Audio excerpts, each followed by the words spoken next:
Почитувани слушатели на Македонската радиопрограма, како што кажав и во воведниот дел на нашата радиопрограма, наш гостин денес е отец Протереј Ставрофор, отец Ефтим Бетински од Успение на Пресвета Богородица.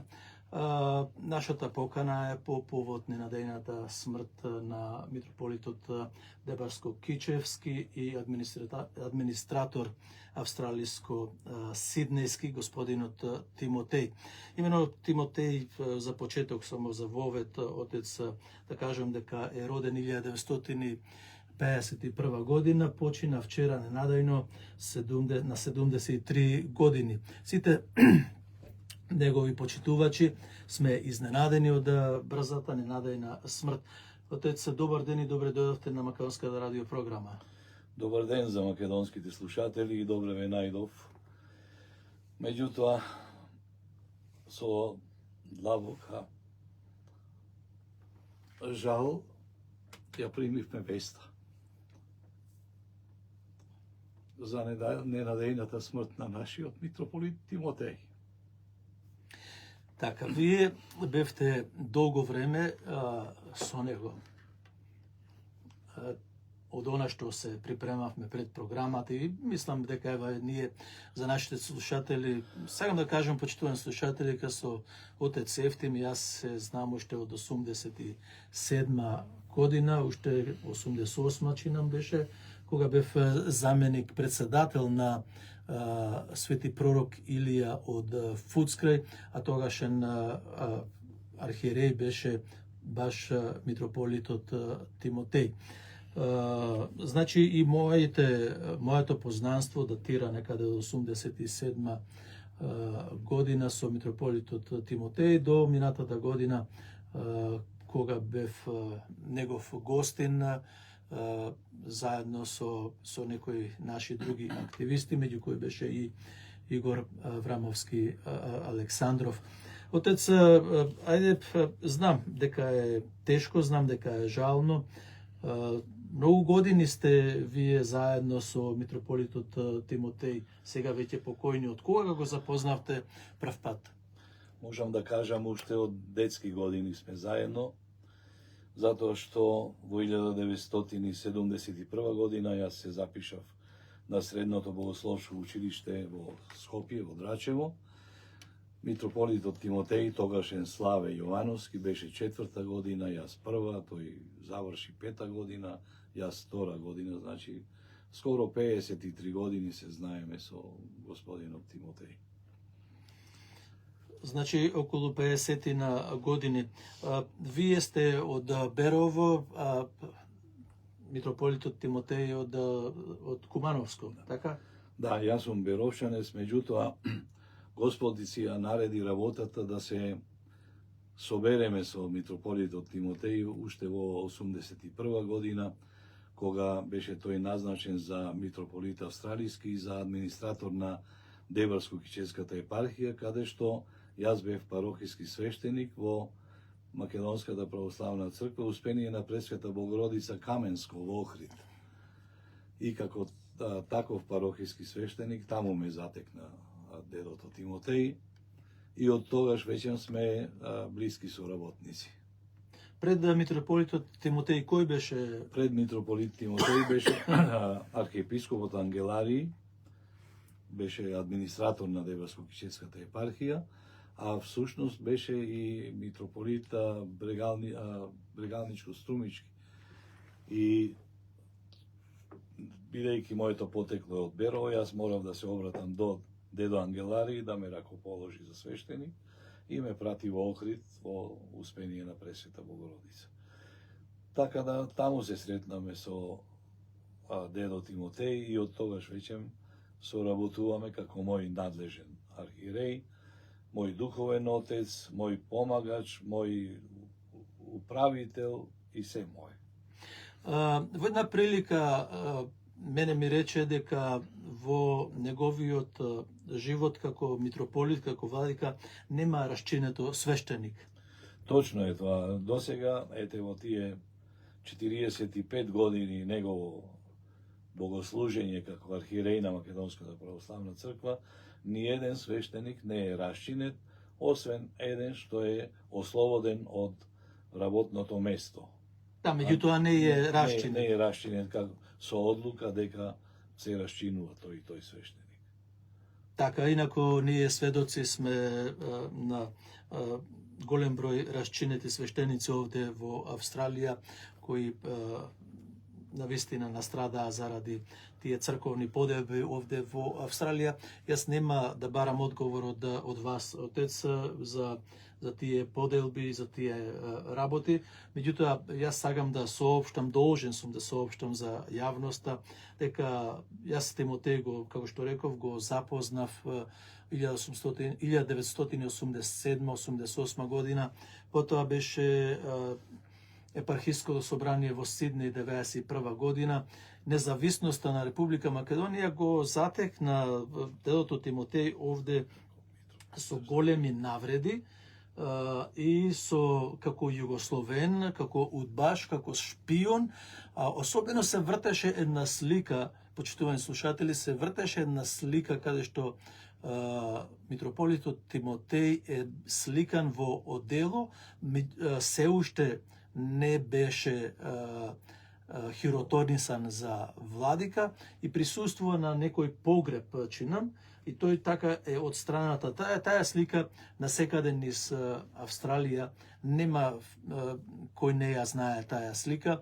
Оние, сметам, кои се беа веќе влезени во тие црковни партиски судири, бидејќи наредбата од ВМРО ДПМН тогаш во тие години, односно од Лупчо Георгиевски, беше да се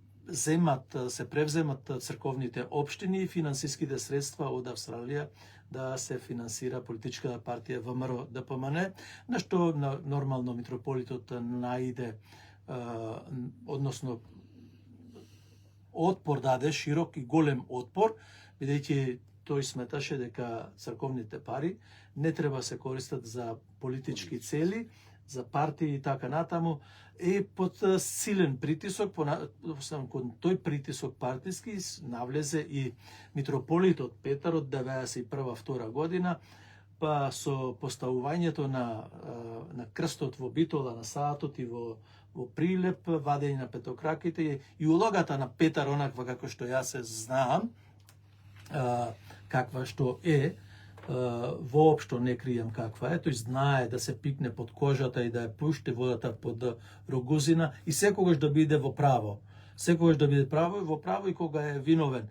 94 година, некаде во декември, митрополитот Тимотеј си даде неотповиклива оставка на синодот.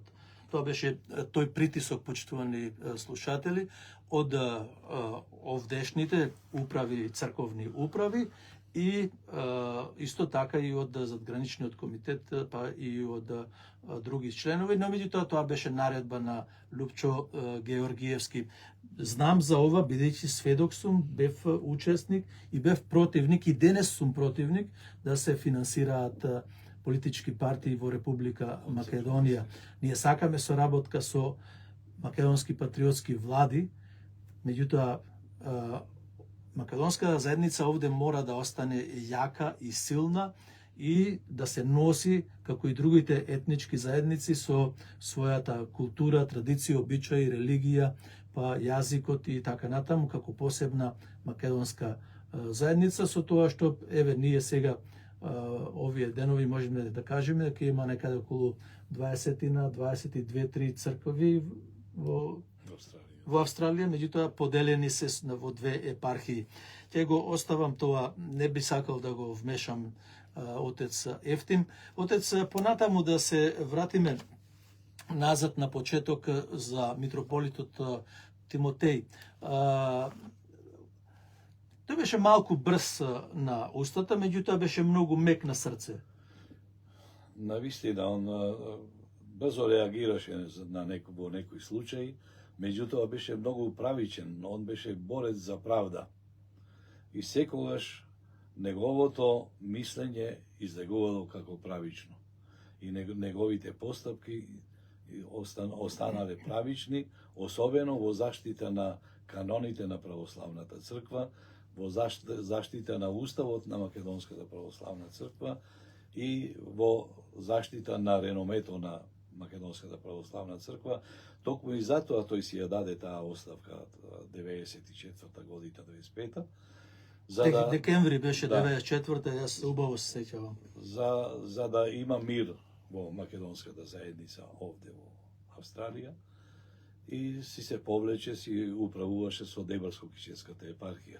Меѓутоа,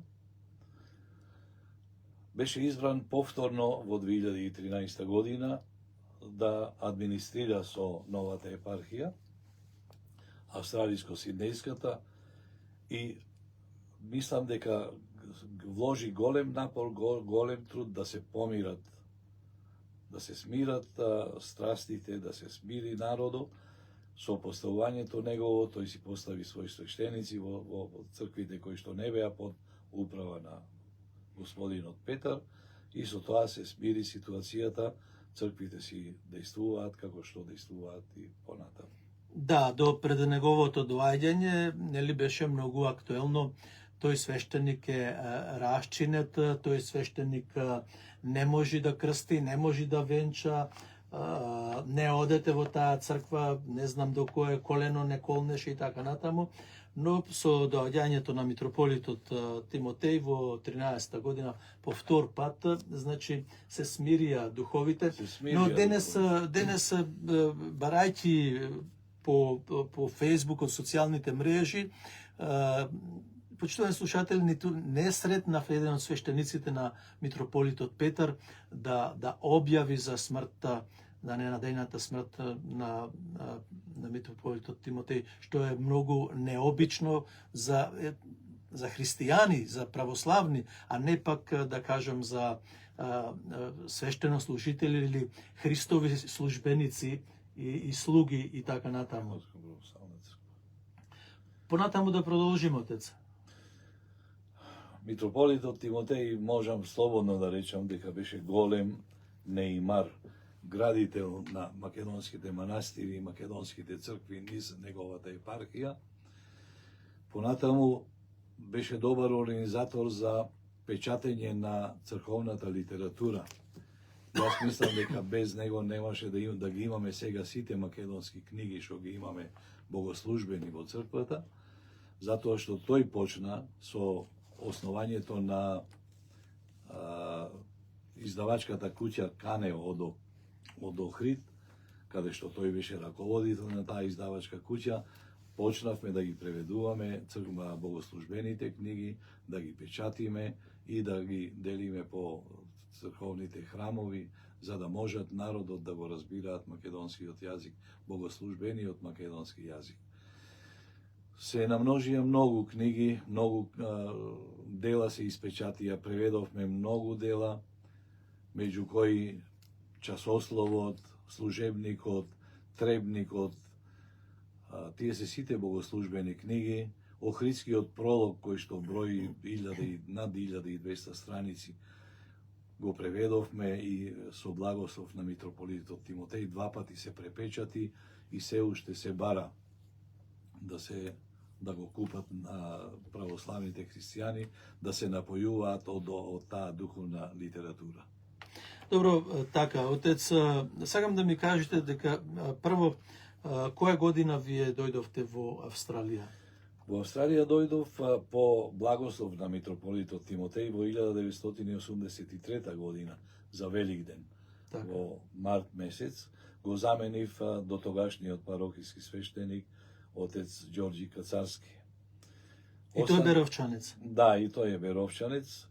Останав тука со благослов на митрополитот Тимотеј до 1990 година, декември месец. Во 90 година се вратив и ме запосли во Варошката црква Свети Никола Геракомија, во Охрид. Меѓутоа, после неколку месеци ме прими како референт на Дебарско-Кичевската епархија во канцеларијата. Ја држев парохијата, меѓутоа од 9 саатот до 2 поручек работев во канцеларија во административната зграда. Понатаму, со повлекувањето на дотогашниот секретар на епархијата, отец Ѓорѓи Николовски, дедо Тимотеј ме постави за ВД секретар на Деварско-Кичевската епархија, Вршител на должност. вршител на должноста од 94 година до 1998 година, кога по моje барање ме постави за парохиски свештеник во црквата Свети Ѓорѓи во Горна Влашка мала во Охрид. Меѓутоа, тука не престана нашата соработка, тој ме назначи и за архиерејски заменик, наместник во Охридски, така да јас бев одговорен за парохиското свештенство во Охрид и Охридско, и имавме и понатамошна соработка, иако не бев во канцеларијата, меѓутоа бев наместник, се до моето доаѓање во 2013 година, јас му бев архиерејски наместник за Охрид и Охридско.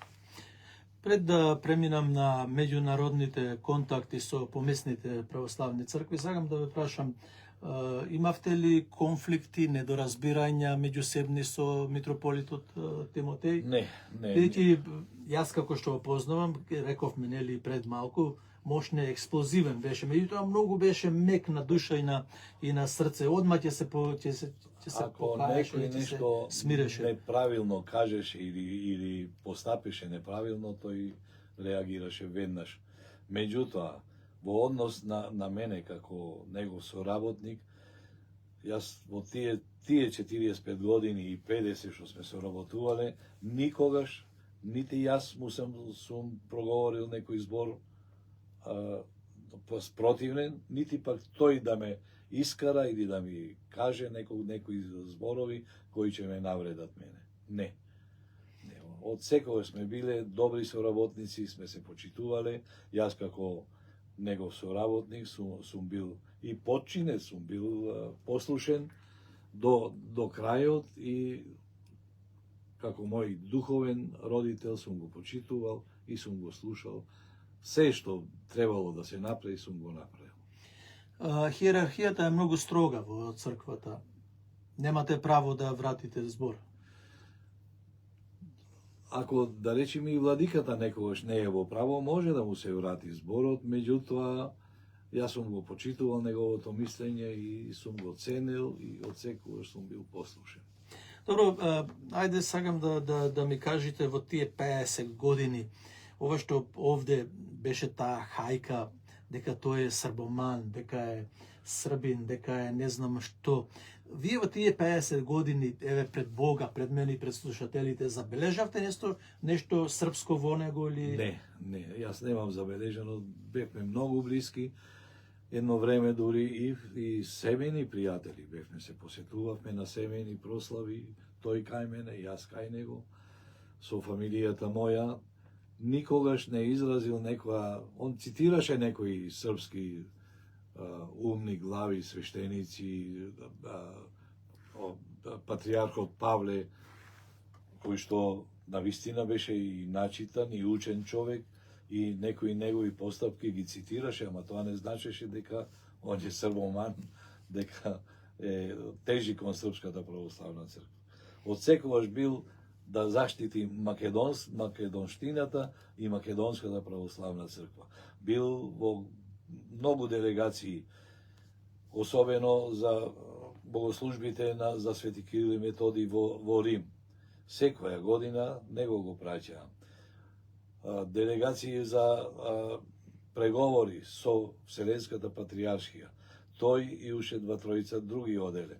Делегации со Бугарската патријаршија. Исто така тој и неколку други лица. Со Московската патријаршија, со сегашниот московски патријарх имаше голема соработка, тој дојде и во Охрид и до скора живиот што беше бугарскиот патријарх Неофит и тој има дојдено во Охрид, биле пречекани како великодостојници, што приличи на еден владика да ги пречека. Колку ви е познато околу Нишкиот договор? Бидејќи Део Тимотеј беше еден од подписничарите, Тимотеј, Петар и Наум, владиците. Меѓутоа, Тимотеј, мислам, чи нам прв се повлече од тоа. Тој прв се повлече затоа што малку подосна сетија дека тоа е некоја намештаljка.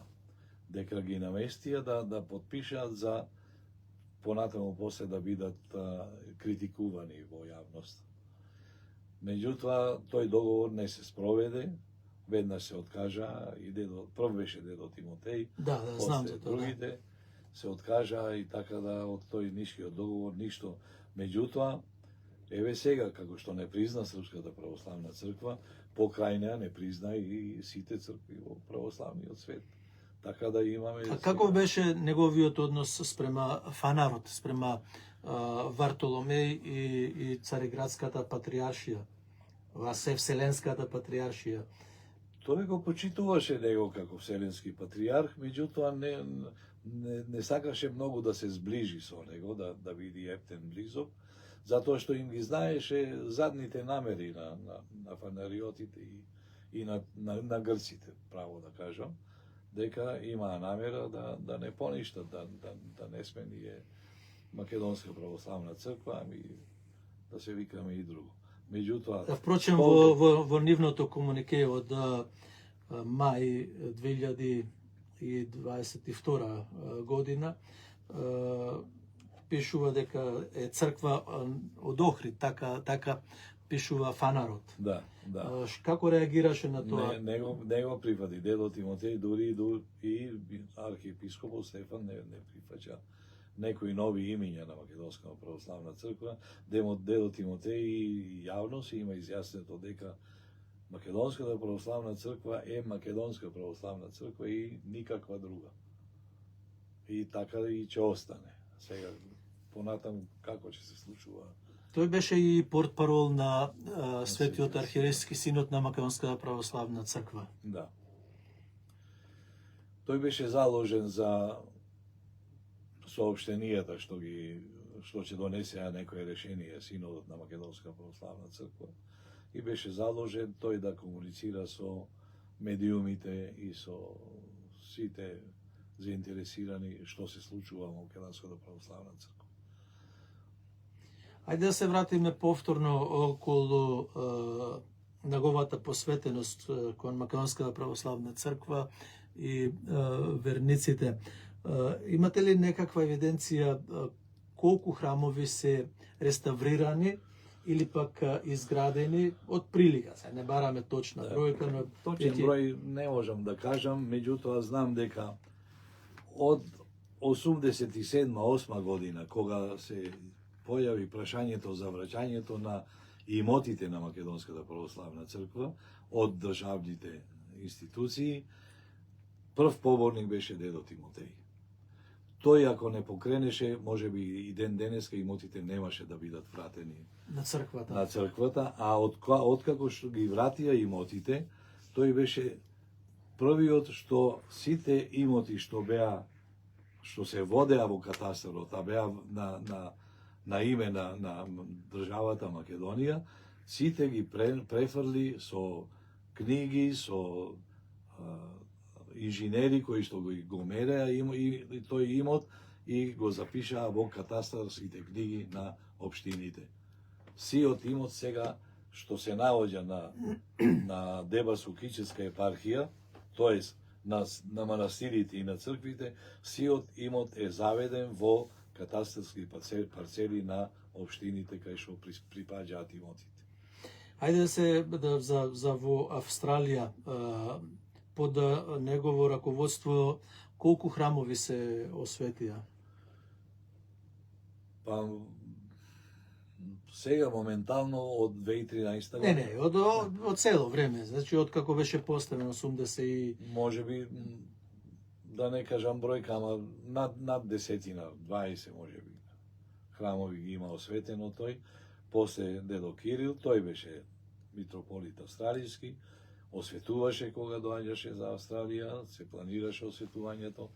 По доаѓањето 2013 година нашата црква, Успениена Пресвета Богородица ја освети во 2015 година, па ја освети Голкост? во Голкост, новата црква Света Недела.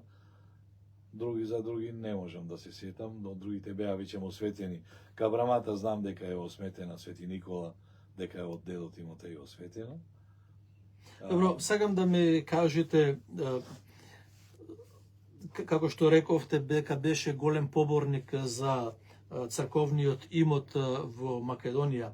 Овде во Австралија воопшто не покажа таков однос кон македонските православни цркви и кон изградбата на македонските храмови и општини овде во Австралија.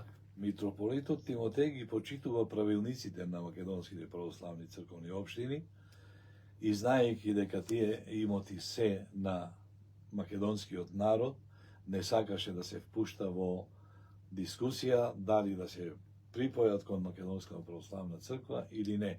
Ниту пак дозволи во Светиот Синод да се дискутира на таа тема. Имотите што се водат на македонските православни црковни општини во Австралија се имот на македонскиот православен народ. Дури има македонци, ќе постојат и македонските имоти. Не пројавуваше никакви амбиции, никакви желби за да се тој имот препише на Македонската православна црква. А без зошто од другата страна имаме, го имаме митрополитот Петар, кој вели дека тие се приватни цркви. Црквата на Ристо Алтин, црквата на Ѓорѓи Писески, црквата на Ицо Најдовски, црквата на овај, на онај, црквата на Владо Трпчевски. Не знам јас како ви се постапките на митрополитот Петар. Тој си знае неговите постапки и знае со каква причина настојува. Добро, вие со дедо Тимотеј кога зборувавте, верувавте дека има Македонска православна црква под приватна юрисдикција, дека е на некој човек е стопан газда? Не веруваме, затоа што ние ги имаме читано правилниците на црковните општини и правено правилници за некои црковни општини, така што знаеме дека тој имот не може да се префрла на овој на оној. Во моето поранешно престојување оде во Австралија се знаеше дека имотот е на црковната општина, а со него управува црковната општина со тројца цивилни трастисти. Доверители кои што со одлука на управата, ако требало да се купи имот или да се продаде имот, управата донесувала одлука, која што тогаш во сите цркви броеше над 35 луѓе, 40 луѓе, сега дали има толку, не знам. Добро, доаѓаме при крај на нашата радиопрограма. Каде ќе биде погребан дедо Тимотеј? И дали поглаварот ќе се врати од Америка, па имаме и како ќе биде погребот? Според досегашните неофицијални информации, мислам дека поглаварот е тргнат да се врати за Македонија од Америка, а погребот се уште не се знае, затоа што мислам дека утре Светиот архиерейски синод во Скопје ќе имаат седница на која што ќе одлучат според тестаментот што го оставил митрополитот Тимотеј, ќе постапат по него. Точно не знам дали ќе биде погребот во Охрид, дали ќе биде на друго место, не сум упатен, немам информации. Се случуваше синодот, Светиот архиерейски синод да не ги исполнува желбите на поглаварите поминатото. Така беше со Гаврил и со Михаел. Да. Па не знам сега, се надевам дека ќе му биде исполнета последната желба на митрополитот Тимотеј. Порано во неофицијални разговори сме дискутирали и тој изјавувал желба. Меѓутоа тоа не е пишана желба, нити пак е крајно решение. Изјавувал желба дека сака да почива во манастирот пречиста во Кичево, во другово. Меѓутоа, дали тоа ќе му се исполни и дали е останат на тој патоказ, на тие зборови што ги има кажувано, не знаеме. Ќе слушнеме утре од сообщението на на Светиот Архиерејски синод. Уште едно подпрашање многу кратко. Сметате ли дека брзо ќе се назначи некој друг митрополит на неговото место или пак ќе се преуреди овдешното нередие? Не мислам дека многу брзо ќе биде, меѓутоа ќе биде упразнета парохијата извесно време, ова епархијата извесно време, австралиско-сиднејската. Колку време, не знам, зависи од седниците на Светиот Архиерејски синод и од изборот на нов митрополит австралиско-сиднејски. Отец, ви благодарам за информациите кои ги споделивме со македонската јавност, македонските православни верници. Лесна му земја, Бог да го прости, митрополитот Тимотеј. Се молиме на Господа Бога да му подари рајска населба, таму каде што почиваат праведниците, и тој да го моли Бога нам да ви даде вечен живот. Бог да го прости и нека му е вечен споменот. Бог да го прости. Почитувани слушатели, тоа беше интервјуто со протереј Ставрофор отец Ефтин Бетински, кои, како што кажав на почетокот, 50 и неколку години беа заедно со митрополитот Тимотеј. Нека почива во мир. До слушање од мене Ицо Најдовски и од отец Ефтин Бетински. До слушање.